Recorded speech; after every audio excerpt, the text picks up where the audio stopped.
Bonjour les amis, trois faits divers survenus les 24 dernières heures m'ont particulièrement révolté, hélas pas surpris, et fait penser à ce film qui remonte à 1975, cela ne nous rajeunit pas, Sept morts sur Ardennance, où on voyait le destin d'un chirurgien harcelé par d'autres chirurgiens notables qui finalement étaient acculés au suicide et qui lui, en se suicidant,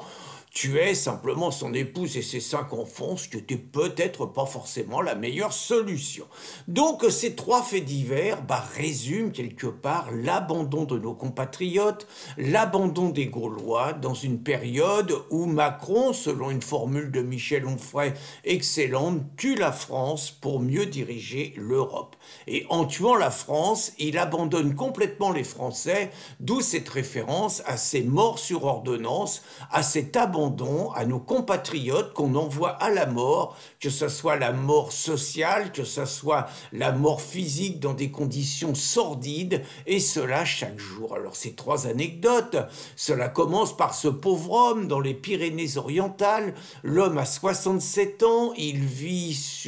dans sa voiture, sur un parking. Alors on ne connaît pas bien l'histoire, apparemment il aurait quitté son lieu de résidence il y a 15 jours, on ne sait pas à la suite de quoi. Toujours est-il que le malheureux, 67 ans, vivait dans sa voiture sur un parking avec une couverture, que manifestement il n'avait pas les moyens de se nourrir, qu'il a été victime d'un sérieux malaise, qu'il a eu le temps d'expliquer avant de mourir qu'il n'avait pas mangé depuis plusieurs jours, et le malheureux est décédé, mort comme un chien, sur un parking, à côté de sa voiture. Alors comment ne pas penser à un autre exemple, qui est peut-être au moins aussi révoltant, mais encore plus sordide, d'une dame de 74 ans, dans les Yvelines, à Maule, c'était pas loin d'où j'habitais. Donc la malheureuse a perdu son mari, on ne sait pas la suite de quel accident de la vie, elle s'est retrouvée, peut-être qu'elle n'a pas été capable de payer les notes d'électricité qui gonflent de 40% grâce au charlot qui nous dirige. Toujours est-il que la malheureuse s'est retrouvée dans un cabanon au milieu d'immondices et tout, et que finalement elle a été retrouvée morte, et d'autant plus sordide que morte et en grande partie dévorée par des rats. Et c'est pas à Paris, enfin je sais pas, vous imaginez, on est dans la France, on est un des pays les plus puissants au monde, enfin on était la 4e puissance au monde, on est la 5e, on est quand même encore, même si on est hyper endetté, on n'est quand même pas encore un pays du quart-monde, même si on y va, et une vieille dame de 74 ans qui a été une Française correcte toute sa vie, qui est abandonnée comme on va dire comme un chien, quoi, dans un cabanon, et qu'on retrouve dévoré par des rats. Et ça, c'est la France de Macron, c'est la France du mondialisme, c'est la France qui est en train de mourir, quoi. Voilà, c'est ça. Et puis la troisième anecdote, c'est hélas tout aussi récurrent, parce que les deux premières, j'ai envie de dire, ce n'est que le dessus du panier de cette France où des milliers de Français vivent sur le trottoir, de cette France où 600 SDF, majoritairement gaulois, meurent à une moyenne d'âge de 51 ans sur le trottoir, majoritairement gaulois, quand dans le même temps, naturellement, on accueille 500 000 nouveaux venus tous les ans et que les clandos dorment à l'hôtel.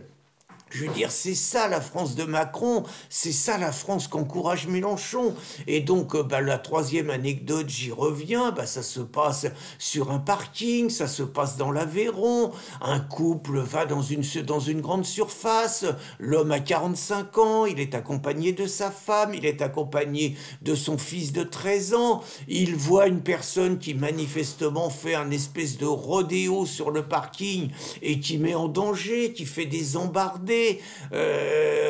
donc il réagit. Alors je ne sais pas comment il réagit, toujours est-il qu'il signale au conducteur qu'il met en danger les gens. C'est tout, il n'y a même pas de débat, le mec sort, le mec naturellement est défavorablement connu de la justice, des services de police, mais il est en liberté. Le mec sort, il n'y a pas de dialogue, il met 5 coups de couteau dans le thorax à l'homme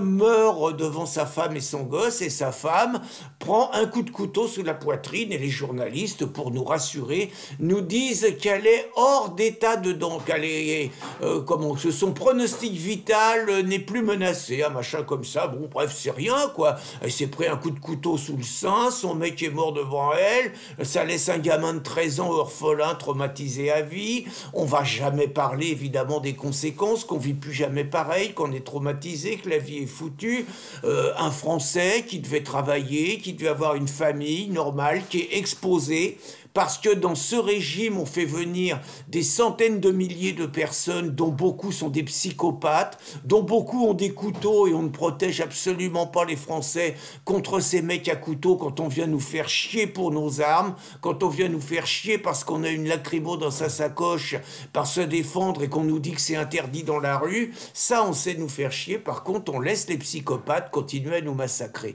Donc pendant ce temps-là, ben voilà, 500 000 nouveaux venus, Macron-Mélenchon, tout content de voir le grand remplacement qui se met en place. Pendant ce temps-là, les Français meurent tous les jours, parce que cet exemple du mec de 45 ans, vous en avez des centaines et des centaines tous les ans, des trucs sordides qui sont dissimulés, quand c'est pas des viols, quand c'est pas des massacres à 10 contre 1 où le gars est traumatisé à vie, et qui sont totalement tus par les médias. Et pendant ce temps-là, pendant que les Français meurent de faim, pendant que les Français meurent dans des conditions sordides, pendant que les Français sont massacrés, on nous traite de racistes parce qu'on n'a pas envie qu'une grosse blacose sans talent, qu'une grosse blacose sans voix estropie Édith Piaf et ses chansons merveilleuses, ces chansons qui incarnent la culture française, le jour de l'inauguration des Jeux Olympiques, comme le criminel Macron a décidé de le faire pour provoquer la France, comme on nous amenait Black M, comme on nous amenait des travestis à l'Élysée. C'est réellement un travail de massacre de la France auquel se livrent Macron et ses complices de gauche et d'extrême gauche, et c'est réellement envoyer les Français à la mort tous les jours sur ordonnance. Bonne journée les amis.